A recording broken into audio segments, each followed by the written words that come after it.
there's a disconnect. We've known this. This isn't anything new. Of course, I have my dog's hair and my beard at the start of the segment. Fantastic. Anyway, you guys know that this is kind of the argument that we've been making for a very long time. There's a big disconnect, right? It's a growing disconnect as well between usually like core supporters of like brands that have been or IPs that have been around for decades, and the corporate side of that, corporate executive side of that, as well as the access media. So the divide continues to grow because what's happening is they're putting out, the brands that you guys have known and love, putting out what, let's say, a big portion of the fan bases and the core supporters don't want, right? And people are becoming more vocal about it. Now, the thing about this that's interesting is that the access media, and why we call them that, is that they sort of have to toe a certain line in order to maintain certain access, whether it be breaking news stories, early reviews, early just access. That's why we call them access media, interviews, everything. They want to maintain that. So they'll say, they'll do a criticism here and there, like a more of a like, okay, we'll say this is bad versus this is not. But generally, it'll only be to a certain degree because they know that they have to maintain certain access. So they'll generally take the side of the executive corporate side, which is far disconnected from reality and far disconnected from their sole supporters. Mainly, we're talking about the Marvels of the world, the DCs of the world. This can apply. No, I'm not going to say that. Like, I can't say it as confidently as I can with Marvel and DC, but from what I pick up from a lot of my colleagues, you're dealing with the same issue with Star Trek as well as Star Wars. And we're kind of dealing with the same Doctor Who. We're dealing with this as well. So here's another manifestation of that I'm about to show you guys right here, of that disconnect where the supporters generally just reject it. Like, okay, we don't want this. This isn't anything that we generally want. And of course, you're going to be labeled as toxic, people that just don't know what they want and all sorts of stuff. They'll, of course, throw that label out there. But here's another one right here. Screen Rant. Yeah, Access.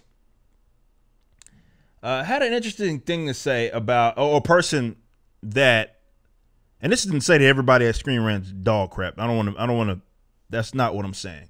But this person right here is saying, in the title, DC Comics' future lies in cutting ties with the past. Now, that headline in itself, of course, sounds like exactly what you would expect from access types and exactly what you would expect from people who have made the argument that your deviation from what made you great is why you suffer right now and why we reject what it is that you throw out there. It's not necessarily about new characters or anything like that. It's the other things that you do. Characters don't act like they have historically. Needless retcons, crap adaptations, live action depictions, crap. Even, in animation, in some cases, though, DC, for example, has done a way better job in their in their animation than they have in their live action depiction. But you got line skipping where people get, preferential treatment of characters that just got started 2 years ago, right? Skipping the line, you get just little stuff like that. But this title is exactly what I'm talking about when we say that, okay, your characters don't act the way they possibly could. You're kind of making these tokenization sort of characters that nobody asked for. DC Comics' future state, which is this depiction, some of the most, how can you do something that's on par with the New 52? And I don't mean that in a positive way, because the New 52 was trash.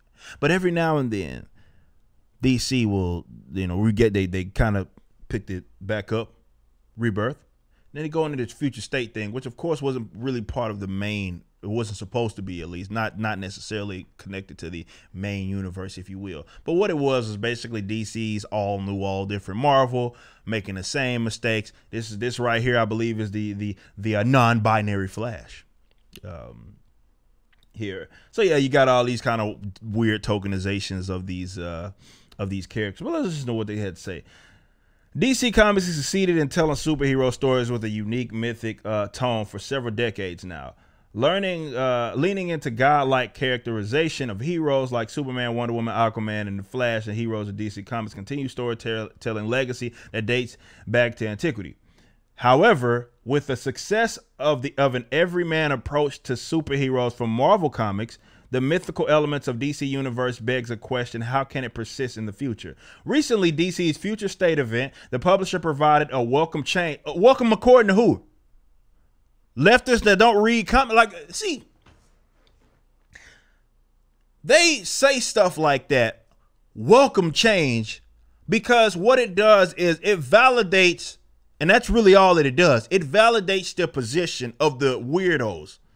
Not necessarily people that are longtime comic book readers that are there every Wednesday or historically have been. That's not who this is appealing to. This garbage right there just appeals to people that don't even read books. They may cosplay. They may make Twitter stan accounts, but that's about it. That's about it. Nobody asked for this. Nobody asked for this. Nobody. What are you talking about? Welcome change. To its signature tone by shifting focus away from their big three. Like, see, this is what I don't understand about these guys. Like, we didn't have to worry about this. Y'all understand? Batman was already what? Damn near 40 years, 50 years old by the time I was even born. Yet somehow in the 90s, definitely, you can make these stories that connected with me, that consisted of what was generally understood as the big three. Why all of a sudden is that a problem now? I don't get that. It's almost as if, well, maybe the crap stories are the issues, not the characters. Nobody asks you to deviate necessarily from the big three. Who's asking that? Who's asking for that welcome change? Who is?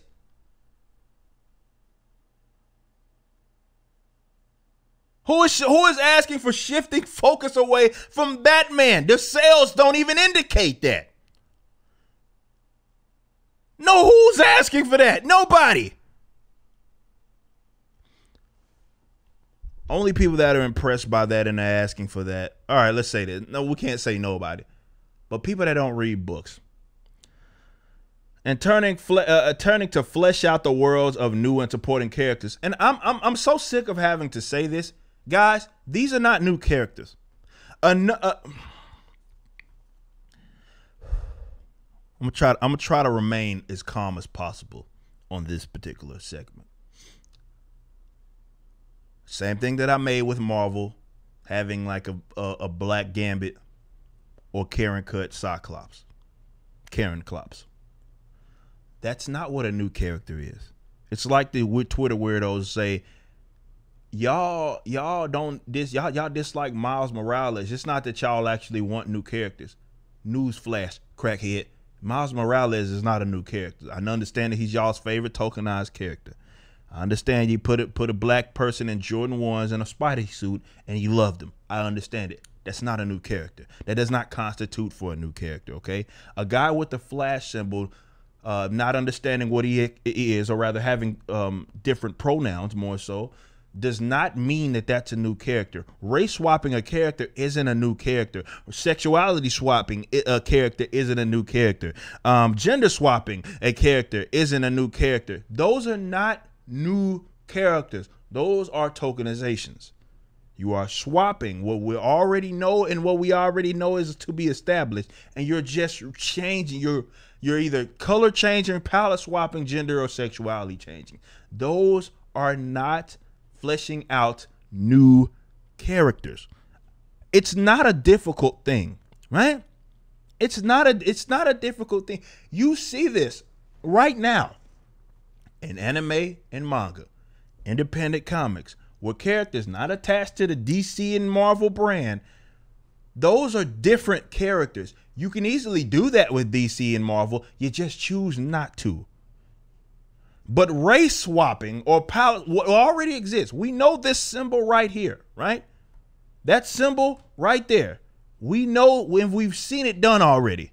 We know who this is. Okay? We know who this is. That is not a new character. Just because you gave them a different, you put a different person in the suit and now they're non-binary does not mean that it is a different character.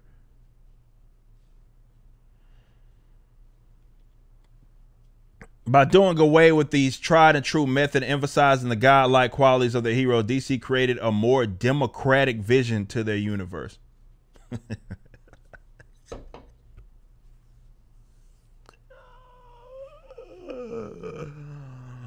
Oh my God. While Future State lacked cohesiveness in some areas, or it was just garbage all top to bottom, its overarching ethos was effective in closing the distance between reader and superhero. Like, I don't think that the people that have these types of opinions on comic books understands what made comic book great. What made them great. What made them into what we have, or what we have where they transcend generations. I don't think this person understands that.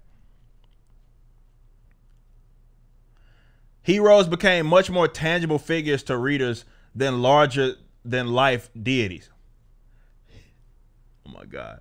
While the dawn of a new era is unfolding with Infinite Frontier, the change in perspective that Future State brought shed new light on DC's universe potential to be a vessel for the folk instead of the mythic, and it bombed because it was dog shit. While the mythic bones of DC Comics are undeniably part of this identity as a publisher, folk-inspired visions like Future State could radically modernize how readers interact with some of the most classic characters in today. See, radically modernized, right? Again, they don't understand why Batman, Superman, despite being what they were able to transcend different generations. They simply, or this person in particular doesn't get it.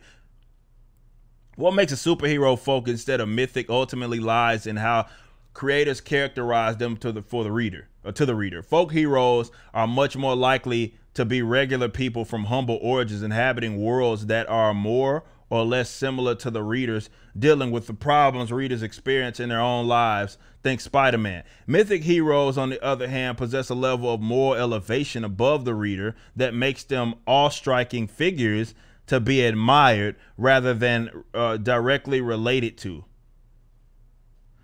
While readers can't, basically what he's saying is like, okay, you see yourself in these heroes, or what this, I'm not sure it's the male or female that's writing this. I guess we can kind of go check that out. I think it's a female, isn't it? Jules Chin Green. I don't know. Here we go. Here it goes. DC's latest event demonstrated how important folk characterization can be in practice, partly due to characters that Future State showcased. With Future State making strides in representation. Oh my God, here we go with that term, guys. Representation through Tim Fox's Batman, Yara Flor's Wonder Woman, and Jess Chambers' Flash. Again, just tokenized versions of each of those characters. That's all it was. This change not only fit changing the landscape of DC heroes, but also the world at large. The folk approach was conducive to supporting emerging heroes from underrepresented backgrounds, performing crucial work of allying readers with the experience of people of color and the LGBTQ. They don't understand what makes a good hero a good hero. Future State emphasized how important characterization can be for marginalized groups, because it consciously, I'm not reading this. I'm not continuing to read this. This is like one of those things that, I don't know, DC maybe say, hey man, we need some good press or something. Please just regurgitate what the idea was behind Future State. We know it was dog shit. We know it failed. We know that people that actually read books aren't interested in this. They may be interested in it in a live action movie setting, but people that actually read books are not interested in this garbage. We need better press on it. Please come right. Just repeat what it is that we were attempting to do. Look, I'm going to repeat this I can't say for the last time, because I know I'm going to have to say this yet again. What makes heroes great, and what makes them people that are great, or rather good, and why people are able to relate to them, has little or nothing to do with their race, sexuality, or gender. That's just a simple fact. The reason why Wonder Woman can hang back there, as well as Batman can hang back there, though I'm not white and I'm not certainly a woman in her aspect, I'm certainly not as rich as Batman is or Bruce Wayne is. It's because they have elements to them that make them relatable and make them good when they had been fleshed out. And that stuff crossed over different races. It crossed over sexuality. It crossed over gender. Y'all don't understand that because you don't know what you're doing. And unfortunately, you have been indoctrinated. A lot of people that think that that's stuff that people want. You've been indoctrinated to the point to where you believe that relatability relies on just those things that you couldn't even control. And that is your things like your gender and your race. Have no control of that. You were born in that aspect. It's nothing to be proud of. And just because you are, let's say, a black man like me doesn't mean that I automatically relate to you. See, what they do is they perpetuate this notion that in order to relate to someone or relate to something, you have to tie your entire existence to just that. Your race, your gender, your sexuality, and so forth. So when they try to, let's say, race swap a character that we historically have known to be what it is that they are, right? Whether they are white, straight, whether they are a male, or whether they are whatever it is that they are. We know them to be that. There's nothing wrong with that. And some of us that are part of these marginalized groups, we have no problem seeing that. And we have no problem liking that. I've said as an adult, Batman, for example, is my favorite character. You putting Tim Fox in the Batman suit does not make him more relatable. It makes it dog shit. That's what it does. Lazy dog shit. That's all you did. Because what you did was think that, well, if we just race swap this character, we'll make them more relatable to marginalized groups because they have to see themselves, right? Because God forbid that I can find some sort of enjoyment and some sort of relatability to Batman as he already was, as Bruce Wayne. It's insulting, but they don't care for that. And the only people that did generally listen to that are the weirdos generally having pronouns in the bio, those types of guys who have tied their entire personality and their entire existence to their, again, sexuality, race, and other sorts of things. So they have all these like mental disorders and all sorts of stuff in their bios on Twitter. Newsflash, those aren't the types of guys. How many newsflashes am I going to have to give you? Newsflash, those types of guys aren't the guys that are generally buying books anyway. And they have mental issues. If you have to tie, and I don't care who you are, if you're tying your entire existence to something that you couldn't even control like that, you're a freaking loser. I'm just going to call it what it is. You're a loser. You are a loser. And then guys like myself or other people call this crap for what it is. Dog crap. Lazy.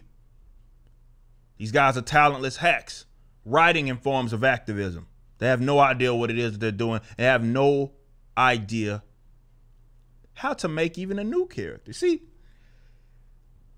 they talk about modernizing these characters and they talk about representation. Somebody want to explain to me how a guy like that who was born in the 90s, I'm a younger fellow. I was born in the 90s. Again, Batman was already 40, 50 years old by then.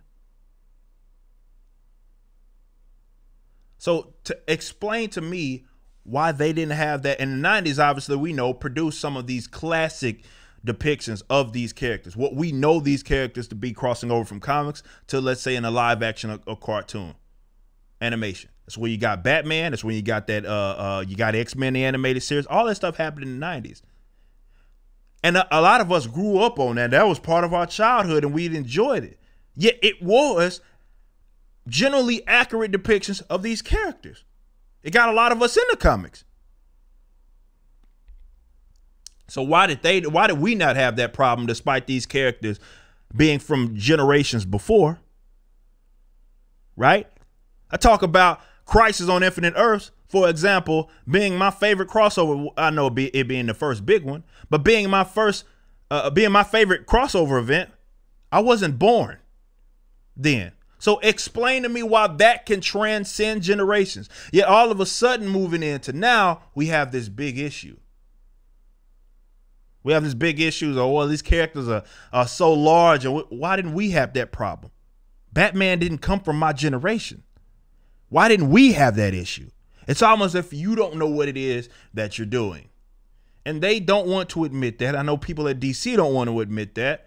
And there's a bunch of weirdos who think, oh, well, if they just continue to try to cater to me, and by me, I'm talking them, this is what I want. And so I have to make stuff up. This is a welcome change. No, the sales don't indicate that.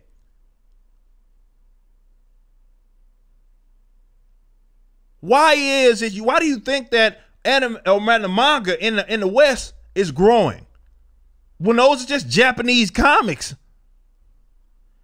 Why are they starting to eclipse American comics in America? Why do you think that? You think that has anything to do with the lack of, I mean, what type of relatability and godlike figures and what the hell do I have in common with a guy whose hair turns yellow and gets longer? Sometimes he turns into a half monkey. These are set in these like fantasy sort of aspects. What are you talking about? Yeah, we love those, and those people are loving those more. In the West, they don't have that problem. See, it goes to show. It goes to show that these guys will never, ever concede that they suck at what it is that they're doing. I call them creatively bankrupt for that reason. They'll never concede that. So they have to make stuff up, lean on activism. And then they're too stupid to realize, okay, it doesn't stick. Therefore, it must be something wrong with the consumer. Y'all are racist. Y'all are sexist. Y'all are homophobic. We just tried to race swap these characters that have been existed for decades, and you don't like it. So you're this, and that. Because they'll never concede that they're bad at what it is that they're doing. Independent stuff, people making $1 million like the EVSs of the world, are freaking frogs. Off of cybernetic frogs. Making $1 million comics. Off of cybernetic fucking frogs. Anime and manga. Again, these like sort of fantasy-esque elements grow in the West. Maybe it's you. Maybe it's something wrong with you, and it has nothing to do with all this bull crap that it is that you're talking about. Get a grip.